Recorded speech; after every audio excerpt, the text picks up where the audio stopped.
as we first told you yesterday on 12 News at 4, Sedona voters have rejected a proposition that would have allowed people to sleep in their cars at a local park. The measure would have rezoned part of a popular park to create a car camp, including restrooms, showers, even an attendant. Well, 68% of voters rejected the measure, and city officials say they will not be looking at alternative sites for the program.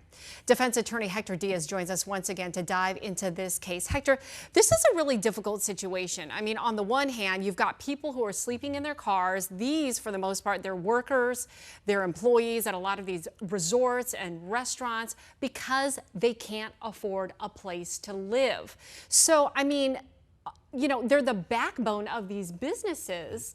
Did they have any legal grounds at all? I mean, you know, it's a very difficult situation because, you know, these are people that are trying to make ends meet. Yeah. And as you said, a lot of these people are like bar managers or servers or people that really, I mean, these restaurants and hotels there in beautiful Sedona rely on day to day. And without them, they're not going to be able to operate their business. So unfortunately, I think if they were to go in and initiate some kind of legal challenge, the city's going, whether it's the city or businesses that really don't want these parking lots, they're going to come in and say, look what happened here in the city of Phoenix, right? When we had the encampment here, we have the right to control public nuisance. And I think that, you know, those cases that came out and some of the precedent, those are really going to be difficult to overcome.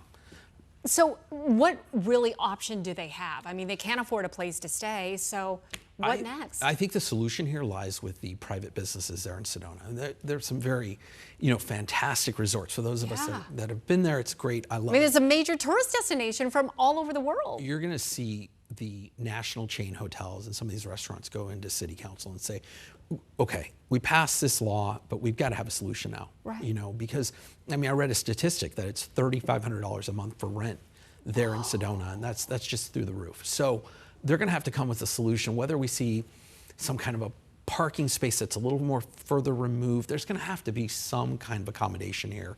And I think it's going to come from, you know, the collaboration of private business and the city sitting down and saying, hey, we need to have this tourism work here. This is what Sedona relies on. Without it, you know, there's going to be nobody manning the hotels here. Yeah, so. No kidding.